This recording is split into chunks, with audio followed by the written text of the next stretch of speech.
मित्रों, कल हमने क्रियात्मक प्रबंध के बारे में बात की थी। क्रियात्मक प्रबंध की परिभाषा, क्रियात्मक प्रबंध के लक्षण या उसकी विशेषताएं और क्रियात्मक प्रबंध का महत्व क्या है, कल हमने इस पर परिचर्चा की थी। आज हम क्रियात्मक प्रबंध की सीमाएं या दोष इनके बारे में बात करेंगे। क्रियात्मक प्रबंध की कमियां क्या हैं, दोष क्या हैं। क्रियात्मक प्रबंध वैसे तो महत्वपूर्ण है, किंतु फिर भी कई सीमाओं से ग्रसित है। इसकी कुछ अपनी कमियां हैं, कुछ अपने दोष हैं जो निम्नानुसार है। सबसे पहले है समन्वय की समस्या। क्रियात्मक प्रबंध के कारण विभिन्न क्रियात्मक क्षेत्रों में समन्वय की समस्या उत्पन्न हो जाती है। यदि वे स्वतंत्र संचार व्यवस्था स्थापित करने में सफल नहीं हो पाते तो समन्वय की समस्या और भी गंभीर हो जाती है। दूसरी बात है अत्यधिक विशिष्टीकरण। क्रियात्मक प्रबंध के अंतर्गत संस्था के अंतर्गत अत्यधिक विशिष्टीकरण को बढ़ावा मिलता है और बढ़ावा मिलने के कारण प्रत्येक विभाग अलग अलग कार्य रूप से कार्य करता है, प्रत्येक प्रबंधक अलग अलग तरह से कार्य करता है। इससे समन्वय की समस्या करना और भी मुश्किल हो जाता है, क्योंकि विभाग भी अलग अलग हो गए, व्यक्ति भी अलग अलग हो गए, विशेषज्ञ भी अलग अलग हो गए। इस वजह से समन्वय की समस्या करना और समस्या है और इससे साधनों का अपव्यय और बढ़ता है। जो आप समन्वय करना चाहेंगे तो उससे साधनों का अपव्यय भी होगा। एक की अकुशलता का अन्य पर प्रभाव। क्रियात्मक प्रबंध के कारण एक प्रबंधक की या विभाग की अकुशलता का प्रभाव अन्य दूसरे विभाग पर पड़ना बिल्कुल साधारण सी बात है, क्योंकि सब एक दूसरे के साथ जुड़े हुए हैं। काम अलग अलग जरूर हैं विशिष्टीकरण करने के कारण, लेकिन फिर भी अकुशलता का प्रभाव जो है वो उन पर पड़ता ही पड़ता है। इसके बाद अंतर विरोध या संघर्ष। कभी कभी क्रियात्मक प्रबंध के अंतर्गत देखा कर्मचारियों में और विशेषज्ञों में संघर्ष की संभावना बढ़ जाती है। उसका कारण ये है कि विशेषज्ञ कुछ और मत रखते हैं और रेखा अधिकारी या विशेषज्ञ व्यक्ति कुछ और मत रखते हैं। दोनों की मतों की विभिन्नता के कारण विरोधाभास होना स्वाभाविक की बात होती है। इसके बाद है उत्पाद की सेवाओं की कुशलताओं पर कम ध्यान। क्रियात्मक प्रबंध की दिशा में केवल विभिन्न कार्यों की कुशलता पर ध्यान दिया जाता है, इससे संपूर्ण संस्था के उत्पादों एवं सेवा की कुशलता पर से ध्यान हट जाता है। पूर्णतः से उन पर कोई ध्यान नहीं होता, केवल विभिन्न कार्यों की कुशलता पर ध्यान दिखाया जाता है। उत्पादों की सेवा और उसकी कुशलता पर कोई ध्यान नहीं दिया जाता। ये कुछ कमियां हैं जो क्रियात्मक प्रबंध के अंतर्गत पाई जाती हैं। अब आज हम क्रियात्मक प्रबंध के क्षेत्रों के बारे में बात करेंगे। क्रियात्मक प्रबंध के दो तरह के क्षेत्र होते हैं। एक होता है व्यावसायिक प्रबंध के क्रियात्मक क्षेत्र और दूसरा होता है गैर व्यावसायिक प्रबंध के क्रियात्मक क्षेत्र। अब सबसे पहले व्यावसायिक प्रबंध के क्रियात्मक क्षेत्र के बारे में हम बात करेंगे। उसमें सबसे पहले है उत्पादन प्रबंध। उत्पादन प्रबंध के अंतर्गत निम्नांकित क्रियाएं सम्मिलित की जाती हैं। उत्पादन नियोजन कार्य, जिसमें नवीन उत्पाद का विकास, डिजाइन, रंग, रूप, बजट निर्माण, सामग्री नियोजन, कार्य नियोजन, प्रक्रिया नियोजन, लागत नियोजन आदि सब सम्मिलित हैं। इसके बाद है उत्पादन नियंत्रण कार्य, जिसमें उत्पादन का पथ निर्धारण, उसका अनुसूचन, प्रेषण, अनुवर्तन आदि कार्य सम्मिलित हैं। संयंत्र अभिन्यास, सुविधाओं का स्थान निर्धारण, प्रविधि विश्लेषण, उत्पाद और इंजीनियरिंग, कार्य इंजीनियरिंग, किस्म नियंत्रण, डिजाइन एवं पैकिंग, सामग्री नियंत्रण, आंतरिक परिवहन, उत्पादन शोध एवं विकास, ये सब क्रियाएं या कार्य उत्पादन प्रबंध के अंतर्गत शामिल हैं। इसके बाद दूसरा जो क्षेत्र है विपणन, वो है विपणन प्रबंध का। विपणन प्रबंध के क्षेत्र के अंतर्गत विपणन प्रबंध का क्षेत्र बहुत विस्तृत और व्यापक है, जिसमें निम्नांकित प्रमुख क्रियाओं को सम्मिलित किया जाता है। उसमें सबसे पहले विपणन नियोजन एवं पूर्वानुमान, विपणन अनुसंधान एवं बाजार अनुसंधान, उत्पाद नियोजन एवं विकास, बाजार विभक्तिकरण, कीमत नीति निर्धारण, वितरण का प्रबंध, गोदाम की व्यवस्था, विज्ञापन एवं प्रचार, वैयक्तिक विक्रय, विक्रय संगठन, विक्रय संवर्धन, विक्रय कर्मचारी प्रबंध, जिसमें विक्रयकर्ताओं की भर्ती, चयन, प्रशिक्षण, पारिश्रमिक, प्रेरणाएं, पर्यवेक्षण, मूल्यांकन आदि क्रियाएं सम्मिलित हैं। ग्राहक मनोविज्ञान का अध्ययन, उपभोक्ता व्यवहार का अनुसंधान, विक्रय के पश्चात सेवा की व्यवस्था, पेटेंट, कॉपीराइट, ट्रेडमार्क और संरक्षण की सुव्यवस्था को सुनिश्चित करना। ये दूसरा क्षेत्र हुआ। इसके बाद तीसरा क्षेत्र है सामग्री क्रय प्रबंध का। सामग्री क्रय प्रबंध के अंतर्गत तीन ही चीज़ें देखी जाती हैं। एक तो माल की अधिप्राप्ति, उसका संग्रहण और सामग्री का नियंत्रण करना। ये सामग्री क्रय प्रबंध के अंतर्गत, क्रियात्मक क्षेत्र के अंतर्गत कार्य करता है। इसके बाद है वित्तीय प्रबंध। वित्तीय प्रबंधक को अनेक महत्वपूर्ण कार्य करने पड़ते हैं। उसमें से कुछ निम्नलिखित प्रमुख कार्य निम्न प्रकार हैं। वित्तीय आवश्यकताओं का पूर्वानुमान एवं नियोजन करना तथा दीर्घकालीन एवं अल्पकालीन पूंजी की आवश्यकता का निर्धारण करना। दूसरा है पूंजी संरचना का निर्धारण करना, अंश एवं ऋण पूंजी के अनुपात को निर्धारित करना। तीसरा है पूंजी के स्रोतों का निर्धारण करना। चौथा है पूंजी लागतों को निर्धारित एवं नियंत्रित करना। पांचवा है बजट तैयार करना। छठा है कोषों के प्रवाह, रोकड़, साख आदि का प्रबंध करना। नेक्स्ट है लेखांकन की व्यवस्था करना, विशेष रूप से वित्तीय लेखांकन, प्रबंधकीय लेखांकन और मानव संसाधन लेखांकन की समुचित व्यवस्था करनी पड़ती है। इसके बाद आंतरिक, बाहरी, वैधानिक एवं प्रबंध अंकेक्षण की व्यवस्था करना। इसके बाद वित्तीय एवं वैधानिक आवश्यकताओं के अनुरूप प्रतिवेदन तैयार करना, लाभांश की घोषणा का करना एवं भुगतान करना, कर नियोजन करना, कर निर्धारण करना, कर की कटौती एवं उसका भुगतान करने की व्यवस्था करना। ये सारे के सारे कार्य वित्तीय प्रबंध के अंतर्गत वित्तीय प्रबंधक को करने पड़ते हैं। इसके बाद है सेवी वर्गीय प्रबंध, जिसे मानव संसाधन प्रबंध भी कहते हैं। एक सेवी वर्गीय मानव संसाधन प्रबंध के अंतर्गत निम्नलिखित प्रमुख कार्य किए जाते हैं। सबसे पहले मानव शक्ति की नियोजन, जिसमें अल्पकालीन एवं दीर्घकालीन मानव संसाधन की आवश्यकता का अनुमान लगाना सम्मिलित है। इसके बाद है कार्य विश्लेषण, जिसमें कार्य विवरण एवं विशिष्टीकरण भी सम्मिलित है। इसके बाद है कार्य मूल्यांकन। इसके बाद है कार्य समृद्धि। इसके बाद है श्रम की आपूर्ति के स्रोतों का निर्धारण। इसके बाद है भर्ती एवं चयन, जिसमें साक्षात्कार, मनोवैज्ञानिक परीक्षण, अभिव्यक्ति परीक्षण आदि कार्य सम्मिलित हैं। इसके बाद है प्रशिक्षण। इसके बाद है मानव संसाधन विकास।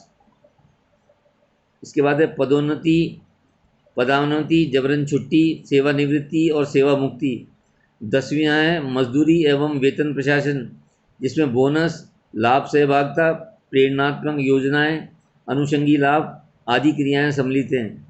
इसके बाद है स्वास्थ्य की सुरक्षा, सामाजिक सुरक्षा, सम कल्याण की गतिविधियां, प्रबंध में सहभागिता, सामूहिक सौदेबाजी, परिवेदना निवारण एवं सुझाव, औद्योगिक संबंध, योग्यता अंकन एवं निष्पादन मूल्यांकन, कर्मचारी अभिप्रेरण, निरीक्षण, नेतृत्व, मनोबल संप्रेषण आदि अनुशासन। ये सारे के सारे सेवी वर्गीय प्रबंध या मानव संसाधन प्रबंधक को कार्य करने पड़ते हैं एक क्रियात्मक प्रबंध के क्षेत्र में रहते हुए। इसके बाद है शोध एवं विकास प्रबंध। छठा, शोध एवं विकास के क्षेत्र के अंतर्गत कार्य करते समय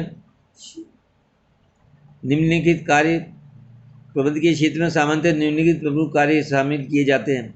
सबसे पहले है विपणन शोध, उत्पाद शोध, उत्पाद एवं विधियों का सरलीकरण, उत्पाद विविधता का शोध, विज्ञापन एवं विक्रय संवर्धन शोध, नवीन उत्पाद बाजार विश्लेषण, प्रविधि विश्लेषण एवं सुधार शोध, उत्पाद इंजीनियरिंग शोध, औद्योगिक मानक शोध, औद्योगिक डिजाइन शोध, उत्पादकता शोध, क्रियात्मक शोध, प्रमापीकरण, सरलीकरण, गहनीकरण आदि पर शोध, नवप्रवर्तन, वैज्ञानिक प्रबंध एवं विवेकीकरण आदि पर शोध और कार्यकुशलता शोध। ये सारे के सारे शोध एवं विकास प्रबंध के अंतर्गत एक शोध एवं विकास प्रबंधक को कार्य करने पड़ते हैं। इसके बाद 7वां और नेक्स्ट है कार्यालय प्रबंध, ऑफिस मैनेजमेंट।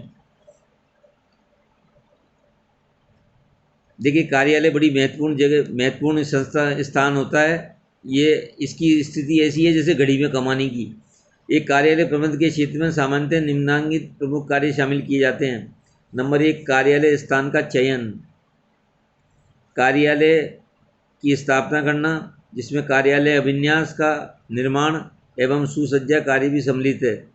आंतरिक संचार व्यवस्था आदि की स्थापना करना, बाह्य संचार व्यवस्था के लिए टेलीफोन, टेलेक्स, फैक्स आदि की आवश्यकता को निर्धारित करना एवं व्यवस्थित करना। कार्यालय स्टेशनरी, लेटर हेड, पत्र, प्रतिवेदन आदि आदेश के प्रारूप तैयार करना एवं उन्हें छपवाना। सूचनाओं के संग्रहण हेतु फाइलिंग, अभिलेख, अनुक्रमणिका बनाने की व्यवस्था करना। कार्यालय में डाक एवं अन्य संदेशों की प्राप्ति की व्यवस्था करना।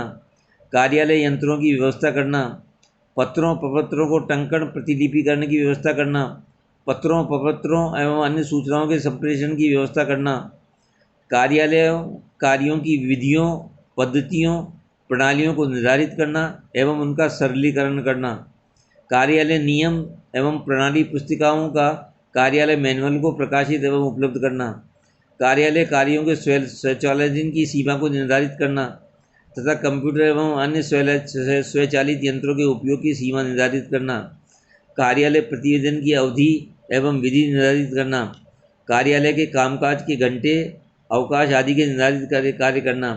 कार्यालय लागतों का नियंत्रण करना और जनसंपर्क की व्यवस्था करना।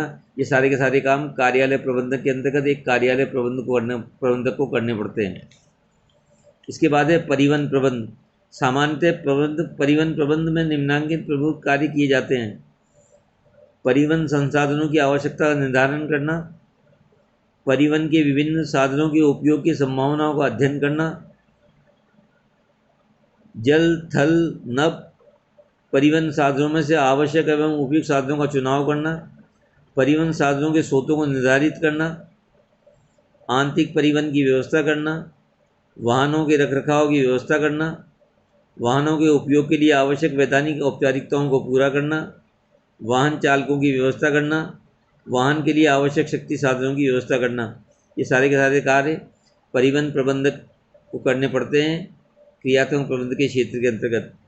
इसके बाद अगला कार्य क्षेत्र है अनुरक्षण या संस्थापन प्रबंध। अनुरक्षण या संस्थापन प्रबंध सामान्यतः निम्नलिखित प्रमुख कार्य किए जाते हैं या निम्नलिखित प्रमुख कार्य करता है। नंबर 1, आवश्यक मानव संसाधन की व्यवस्था करना, जिसमें मैकेनिक, विद्युत कर्मी, पेंटर, खाती, कारीगर, बेलदार आदि प्रमुख होते हैं। इसके बाद है संपत्तियों की मरम्मत, रखरखाव एवं पुनर्स्थापना आदि के लिए आवश्यक सामग्री क्रय करना। इसके बाद है अनुरक्षण संस्थान कार्य में कुशलता के लिए आवश्यक आधुनिक यंत्रों की व्यवस्था करना। इसके बाद है नए यंत्रों एवं उपकरणों के अनुरक्षण के लिए कर्मचारियों के प्रशिक्षण की व्यवस्था करना। और इसके बाद है अन्य क्षेत्र। आधुनिक जगत में नित्य नए आविष्कार और प्रयोग हो रहे हैं, इसलिए कार्यों की विशिष्टीकरण होने के कारण दिनों दिन कार्यों का विशिष्टीकरण की आवश्यकता होने के कारण दिनों दिन बढ़ती जा रही है। फलतः नए नए क्रियात्मक क्षेत्रों का विकास हो रहा है। संक्षेप में नए क्षेत्रों का विकास निम्नलिखित है: विज्ञापन एवं विक्रय संवर्धन प्रबंध, बाजार अनुसंधान प्रबंध, विदेशी व्यापार प्रबंध, निवेश प्रबंध, नवकरण प्रबंध, स्वचालन प्रबंध, परिवर्तन का प्रबंध, संकट प्रबंध, जोखिम प्रबंध, उदारीकरण एवं भूमंडलीकरण प्रबंध आदि आदि और इत्यादि। ये तो हुए ये सारे के सारे जितने भी मैंने आपको अभी आपके सामने डिस्कस किए, ये सब व्यावसायिक प्रबंध के क्रियात्मक क्षेत्र हैं। अब गैर व्यावसायिक प्रबंध के क्रियात्मक क्षेत्र क्या क्या हैं, हम उस पर बात करेंगे। उसमें सबसे पहले है लोक प्रबंध या प्रशासन। देश के सार्वजनिक जीवन, न्याय व्यवस्था, राजनीतिक, सामाजिक एवं सांस्कृतिक व्यवस्था से संबंधित कार्यों का प्रबंध लोक प्रशासन के क्षेत्र में है। संक्षेप में कुछ विशेष कार्यों का प्रबंध इसमें सम्मिलित है, जैसे शिक्षा का प्रबंध, स्वास्थ्य सेवा प्रबंध, पुलिस प्रबंध, सामुदायिक कार्यक्रम प्रबंध, सुरक्षा तथा डिफेंस का प्रबंध, धार्मिक संस्थाओं जैसे गुरुद्वारे, मस्जिद आदि का प्रबंध, खेलकूद एवं सांस्कृतिक संस्थाओं का प्रबंध। इसके बाद है आर्थिक प्रबंध या प्रशासन। आर्थिक प्रबंध एवं प्रशासन देश के आर्थिक मामलों का प्रबंध करता है। यह देश की योजनाओं के निर्माण करने, कर लगाने, वसूल करने, औद्योगिकरण एवं लाइसेंसिंग, नीति नियम कानून बनाने, विदेशी व्यापार का विकास करने एवं रोजगार की समस्याओं का समाधान करने जैसे आर्थिक मामलों का प्रबंध करता है। इसके बाद है तकनीकी प्रबंध।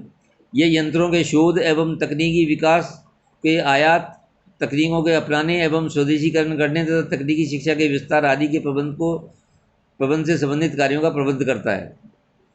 पर्यावरण प्रबंध, वातावरण प्रबंध देश के भौतिक पर्यावरण का सरोकार रखता है। यह निर्माण प्रक्रियाओं, वाहनों, वस्तुओं के उपयोग, व्यय पदार्थों की निकासी, जनसंख्या के अधिक घनत्व आदि से उत्पन्न वायु, जल एवं ध्वनि प्रदूषण के कारगर को ढंग से रोकने का आवश्यक प्रबंध करता है। राजकीय लोक उपक्रमों का प्रबंध, सरकारी स्वामित्व अथवा प्रबंध अथवा नियंत्रण से संबंधित उपक्रमों का प्रबंध राजकीय उपक्रमों के प्रबंध का क्षेत्र है। ऐसे उपक्रम मोटे रूप से 3 प्रकार के होते हैं: लोकोपयोगी सेवा उपक्रम, विकास उपक्रम और राजकीय व्यावसायिक उपक्रम। इसके बाद है छठा सहकारी प्रबंध। सहकारी संस्थाओं तथा उनके विकास एवं नियमन के लिए स्थापित संस्थाओं के प्रबंध से संबंधित क्षेत्र को सहकारी प्रबंध कहते हैं। गृह प्रबंध, ये अंतिम है। प्रबंध का वह क्षेत्र है जो घरों के प्रबंध से सरोकार रखता है। घर के विभिन्न पहलुओं, रसोई, बेडरूम, ड्राइंग रूम की व्यवस्था, रखरखाव एवं सजावट आदि का प्रबंध करना। ये कुल मिलाकर के कुल व्यावसायिक प्रबंध के व्यावसायिक और गैर व्यावसायिक क्षेत्र हैं, जिसका मैंने आपके सामने भी वर्णन किया या प्रस्तुत किया।